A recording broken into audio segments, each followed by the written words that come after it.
Doctor గారు, మనం మామూలుగా చూస్తుంటాం చదువుకునే పిల్లల్లో, అది కూడా యంగర్ ఏజ్ స్టూడెంట్స్లో ఎక్కువగా వైలెన్స్, లవ్ ఎక్కడో ఒక చోట మనకు కనిపిస్తూనే ఉంటుంది. అది కామనే. అప్పుడెప్పుడో ఒక్కొక్కసారి కనిపించేది, బట్ ఇప్పుడు పెడదారి పట్టి ఎక్కువగా ఫ్రీక్వెంట్గా కనిపిస్తున్నాయి.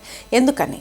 ఎస్ అండి. ఒక లవ్ అన్న పదం వాడారు కాబట్టి, ఇది లవ్ అనేది ఒక వ్యక్తి పైన అఫెక్షన్ అండ్ కేర్ చూపించే ఒక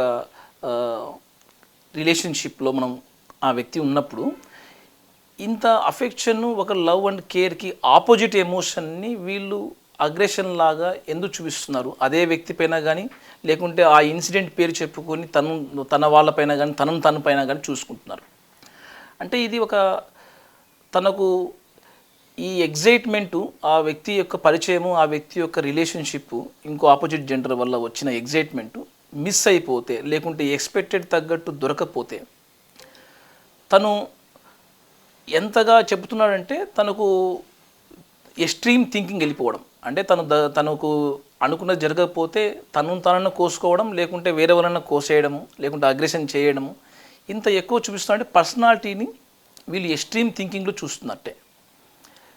ఇవి ఇలా రావడానికి కారణం మెయిన్గా చెప్పాలంటే వాళ్ళ యొక్క పర్సనాలిటీ ఇష్యూస్, పర్సనాలిటీలో వీళ్ళ సైకలాజికల్ మేకప్స్, ఫ్యామిలీ బ్యాక్గ్రౌండ్, గతంలో వీళ్ళు వైలెన్స్ ఎలా ఎక్స్పీరియన్స్ అవుతున్నారు, ప్రజెంట్ ఉన్న ఫ్రెండ్షిప్ గ్రూప్ వాళ్ళని ఎలాంటి ఐడెంటిటీ ఇస్తున్నారు. అంటే ఆ వ్యక్తి యొక్క పరిచయం మిస్ అయిపోతే you are failure for the ఇప్పుడున్న ఈ టైంకి నువ్వు ఫెయిల్యూర్ అయిపోయినట్టే అన్న ఒక ఫీలింగ్లో ఉన్నప్పుడు ఎంతకైనా చేయడం దిగజారిపోతారు.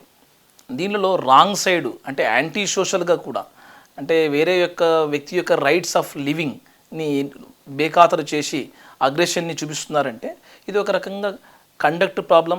ఇంకా ఎక్కువైతే యాంటీ సోషల్ ప్రాబ్లమ్స్ కూడా కావచ్చు. కొందరిలో ఈ పీర్ ఇన్ఫ్లుయెన్స్, అంటే మిగతా స్టూడెంట్స్, మిగతా గ్రూప్లో ఉన్న ఫ్రెండ్స్ యొక్క సర్కిల్ వాళ్ళ బిహేవియర్ కూడా. రెండోది, అర్లీ ఏజ్ నుంచి మీరు స్మార్ట్ ఫోన్స్, వీడియో గేమ్స్, ఒక వైలెంట్ సంబంధించిన games like free fire, PUBG ఇలాంటి గేమ్స్ ఆడుతూ ఉన్నప్పుడు జనరల్గా వీళ్ళలో ఎగ్జైట్మెంట్ తొందరగా కోరుకుంటున్నారు, తొందరగా రిజల్ట్ రావాలి. పైగా ఆడుకునే వెపన్స్తో ఉన్నప్పుడు ఈజీగా వాళ్ళని వేరే వాళ్ళు చంపేస్తేనే అక్కడ విన్ అయినట్టు ఆ గేమ్లో. సో ఇటువంటి అగ్రెషన్కి వాళ్ళు అలవాటు పడిపోతున్నారు. అంటే సెన్సిటివిటీ తగ్గిపోతుంది. ఇది హ్యూమన్స్లో కాక ఒక యానిమేటెడ్గా మనం చూస్తున్నప్పుడు ఎంపతి నేర్చుకునే గుణం తగ్గిపోయింది. సో వీటి వల్ల ఎక్కువ ఎక్స్పోజర్, తర్వాత స్మార్ట్ ఫోన్స్లో ఉండే అడల్ట్ థింగ్స్ని ఎక్కువగా ఎక్స్పోజ్ అవ్వడము. ఇంకా చెప్పాలంటే మనకు మూవీస్లో కూడా ఒక్కోసారి ఒక్కొక్క ట్రెండ్ తగ్గట్టు ఒక వైలెన్స్ని, లేకుంటే డ్రగ్ యూజ్ని, ఆల్కహాల్ యూజ్ని ఒక రకంగా నార్మలైజ్గా ఫీల్ అయిపోవడం చాలామందిలో. ఈ నార్మలైజ్ ఫీల్ అయిన వాళ్ళు కొంతమందిలో ఇటువంటి అగ్రెషన్ చూపించే గుణము వాళ్ళలో ఎక్కువ. మనము ఈజీ టు లూజింగ్ దేర్ టెంపరామెంట్ అన్నప్పుడు వీళ్ళు ఎగ్జిబిట్ చేస్తున్నారు. ఒక వ్యక్తి కారణం వల్ల పలానా వ్యక్తి నాకు లవ్ మిస్ అయిపోయింది ఇన్సిడెంట్ అన్నప్పుడు తను ఎలా ఎగ్జిబిట్ చేస్తున్నాడు, హెల్తీగా కమ్యూనికేటివ్గా చేస్తుంటే ఆ personality flexible, very easy to living with those type of guys. వీళ్ళు ఎక్స్ప్రెస్ చేసే పర్సనాలిటీ వైలెంట్గా, నువ్వు దొరకపోతే నేను చనిపోతాను, లేకుంటే నిన్ను చంపేస్తాను, ఈ రకమైన యాటిట్యూడ్తో ఉన్న వాళ్ళు చాలా చాలా యాంటీ సోషల్గా ఉండొచ్చు, లేకుంటే వెరీ నార్సిస్టిక్గా ఉండవచ్చు. ఇంకా పర్సనాలిటీ డిజార్డర్స్ వైపు చెప్పాలనుకుంటే వీరు ఎమోషనల్గా అన్స్టేబుల్గా కూడా ఉండవచ్చు.